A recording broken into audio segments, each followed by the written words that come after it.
तो यहाँ पे अपने पास प्रॉब्लम है a lens of focal length F is placed in between an object and screen eight A distance D. The lens forms two real images of object on the screen for two of its different position a distance x apart. The two real images have magnification m1 and m2 respectively. m1 is greater than m2. Then तो यहाँ पर अगर अपन situation को समझने की कोशिश करें तो यहाँ पे तुम्हारा ऑब्जेक्ट है, यहाँ पे कहीं पे तुम्हारा लेंस है, और यहाँ पे कहीं पे शुरू में ये u डिस्टेंस पे था यहाँ से, तो यहाँ पे कुछ v डिस्टेंस पे तुम्हारी स्क्रीन पर यहाँ पर रियल इमेज बनी है, और यहाँ पर ये अपन ऑब्जेक्ट एंड स्क्रीन के बीच की डिस्टेंस को d बोल रहे हैं.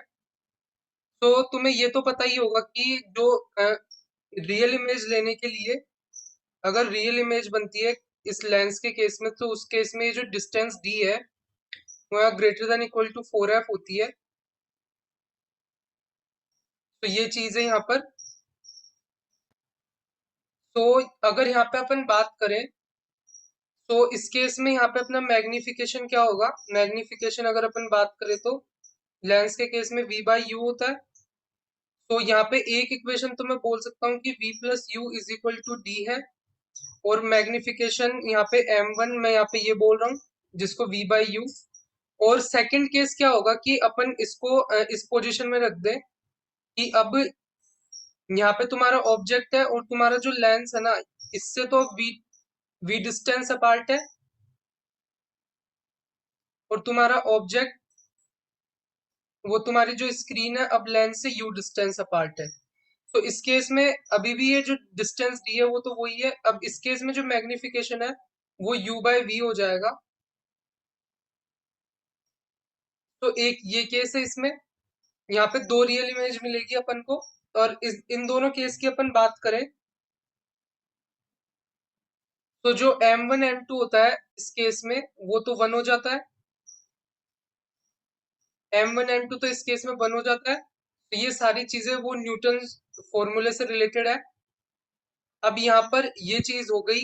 अगर अपन ध्यान दे तो लेंस की इस पोजीशन और लेंस की इस पोजीशन के बीच की जो डिस्टेंस है उसको मैं x बोल रहा हूँ.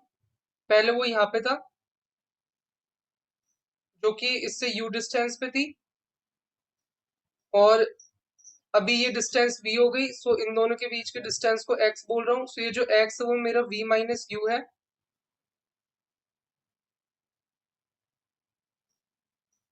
और अगर अपन चेक करें तो अब मेरे पास v plus u is equal to D है and v minus u is equal to x है. सो यहाँ से मैं v की वैल्यू लिख सकता हूँ d plus x by two, and u की वैल्यू मैं लिख सकता हूँ d minus x by two. और यहाँ पे मुझे फोकल लेंथ भी पता है क्या होती है, u v divided by u plus v होती है. तो यहाँ पर अगर मैं लिखूं तो ये D square minus x square divided by 4 and ये डी हो जाएगा. सो मेरा ये ऑप्शन भी यहाँ पे करेक्ट हो जाएगा. डी मैंने बताया greater than equal to 4f होता है रियल इमेज लेने के लिए, and D equal to 4f में तुम्हारी वन रियल इमेज मिलेगी. ये वन ही रियल इमेज मिलेगी तुम्हें. केस में जो x की वैल्यू है 0 हो जाएगी, यानी सेपरेशन बिटवीन द लेंस उस केस में 0 हो जाएगा.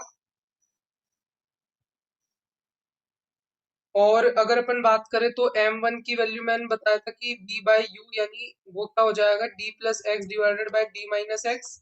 और m2 के केस में u बाय v था तो उस केस में ये हो जाएगा. और अपन को m1 ग्रेटर देन m2 दे रखा था, और इन दोनों का मल्टीप्लिकेशन करके देखोगे तो 1 आ ही रहा था, मैंने बता दिया था. और यहाँ पर अगर अपन ए ऑप्शन को चेक करें तो अगर अपन इसको चेक करने की कोशिश करें तो यहाँ पे अपन को f दे रखा है x divided by m1 minus m2. तो यहाँ से मैं लिख सकता हूँ कि m1 minus m2 x divided by f होगा.